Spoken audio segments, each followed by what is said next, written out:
This is Top Accolade Global News Update. I am Abiodun Mohammed.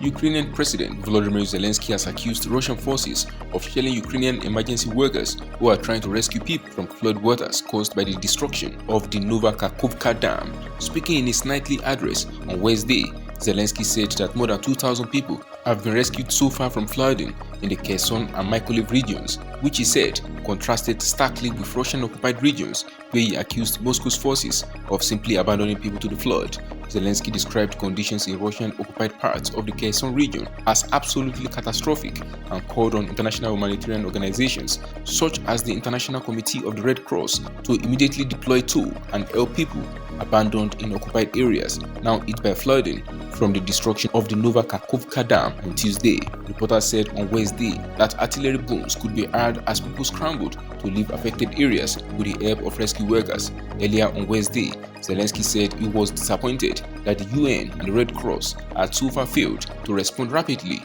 to the dam disaster, according to comments published by media outlets.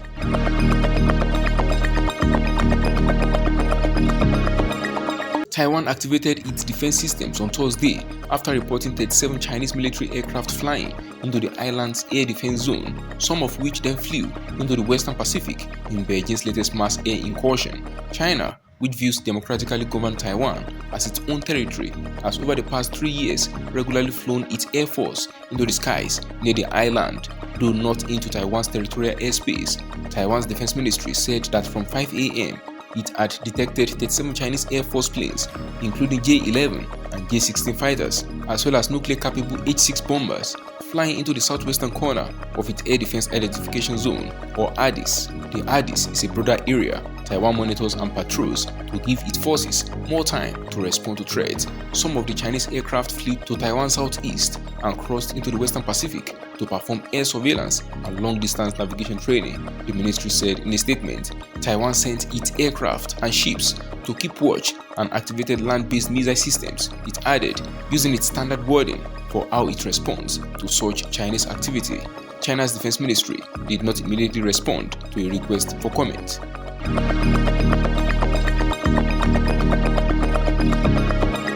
Schools across the US East Coast cancelled outdoor activities, airline traffic slowed, and millions of Americans were urged to stay indoors on Wednesday as smoke from Canadian wildfires drifted south, blanketing cities in thick yellow haze. The US National Weather Service issued air quality alerts for virtually the entire Atlantic seaboard. Health officials from Vermont to South Carolina and as far west as Ohio and Kansas warned residents that spending time outdoors could cause respiratory problems due to high levels of fine particles in the atmosphere.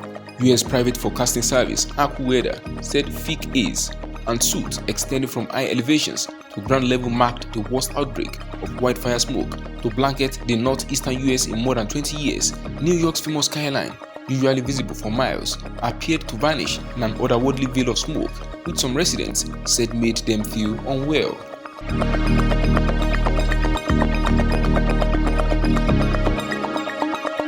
Pope Francis is recovering after undergoing abdominal surgery in Rome amid concerns over the pontiff's already fragile health. Francis was admitted to hospital on Wednesday for a 3-hour operation. The Pope is now expected to rest for 5 to 7 days. He added the 86-year-old is staying on the 10th floor of the Gemelli, a suite reserved for popes. Born in Argentina, Francis started his papacy in 2013 after then Pope Benedict XVI shocked the world by resigning.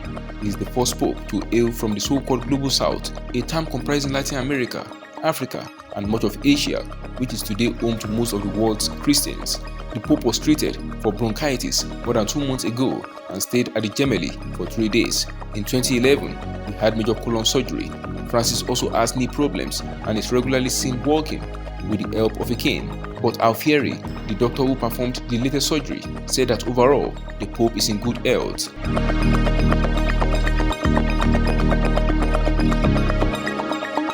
Australia plans to introduce new laws banning the public display and sale of Nazi symbols and paraphernalia as the country sees a rise in the far-right movement. Attorney General Mark Dreyfus said on Thursday that the government would introduce laws criminalizing the display and sale of Nazi motifs such as the swastika, one of the most recognizable symbols of Nazi propaganda, and the lightning bolt insignia of the SS, the paramilitary wing of the Nazi Party.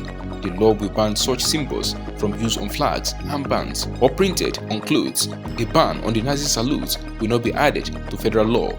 Instead, it will be up to individual states to make that decision, Dreyfus said. The legislation will be presented to Parliament next week and is expected to pass with opposition support. Australia's spy agency has been warning that far-right groups are on the rise in Australia and that they had become more organized and visible. In March, a group of neo-Nazis clashed with transgender rights protesters in Melbourne, and members were seen raising their arms in a Nazi salute near the state parliament building. That is the size of top accolade global news update. You can follow us on our social media platforms as displayed on your screen. Happy Thursday!